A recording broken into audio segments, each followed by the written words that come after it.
This is lesson 6.1, the nature of merchandise inventory. This is found on page 170 of your book.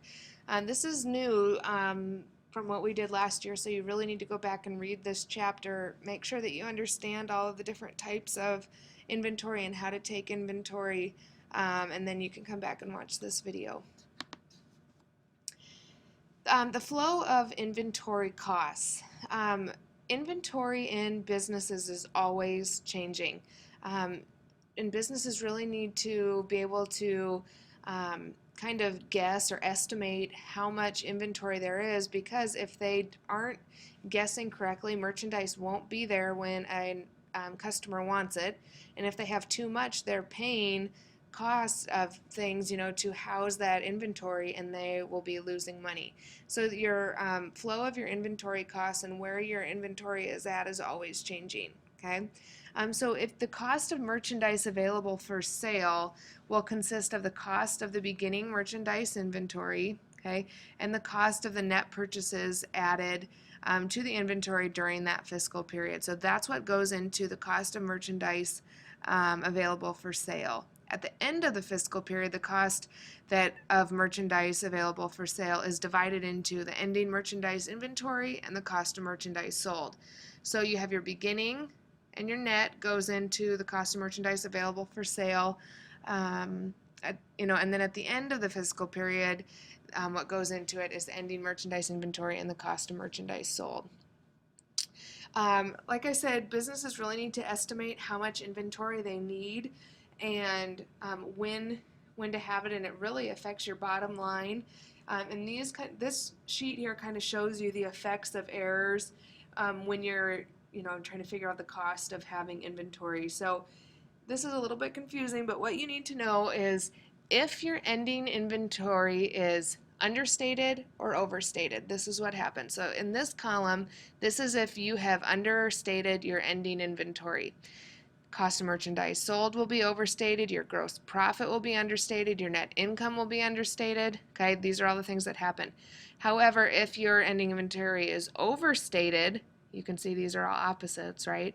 Then your cost of merchandise sold will be understated. Your gross profit will be overstated. So if you are overstating how much inventory you have, your net income will be overstated. You're not going to make as much as you think you're going to, okay?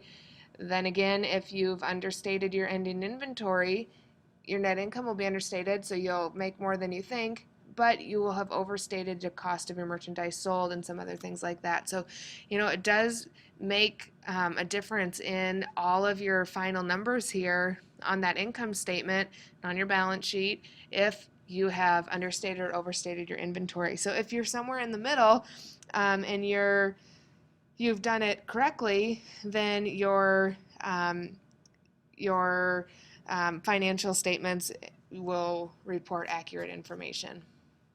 Okay, this is a stock record for a perpetual inventory system. So before we talk about what that is, we need to know what a perpetual inventory system is.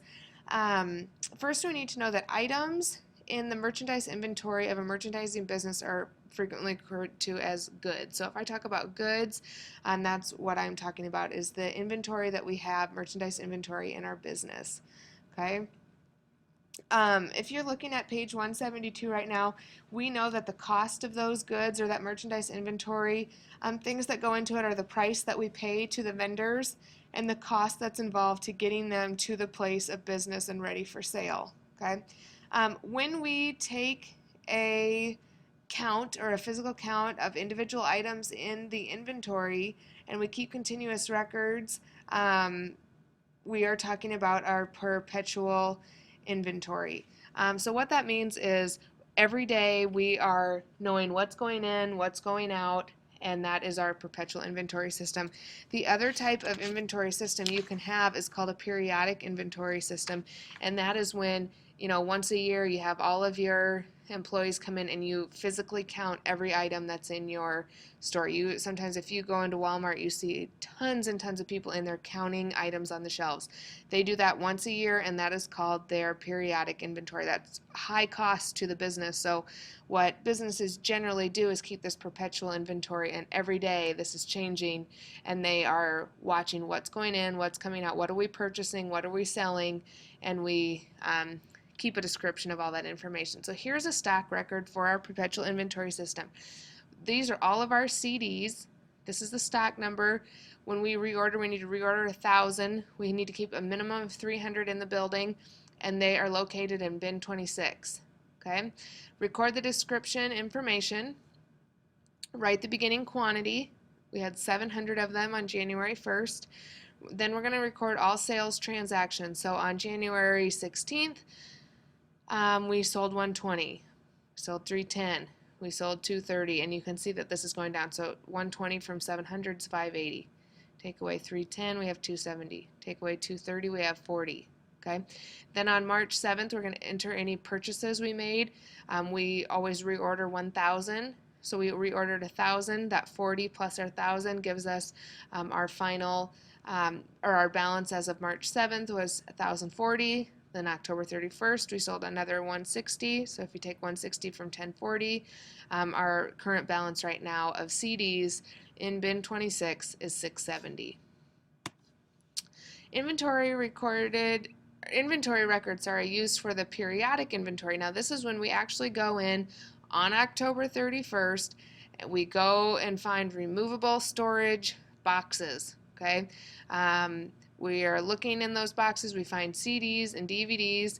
Number of units on hand, we actually counted 670 CDs at a unit price of $470. The total cost of CDs we have sitting in our building right now is $31.49 even.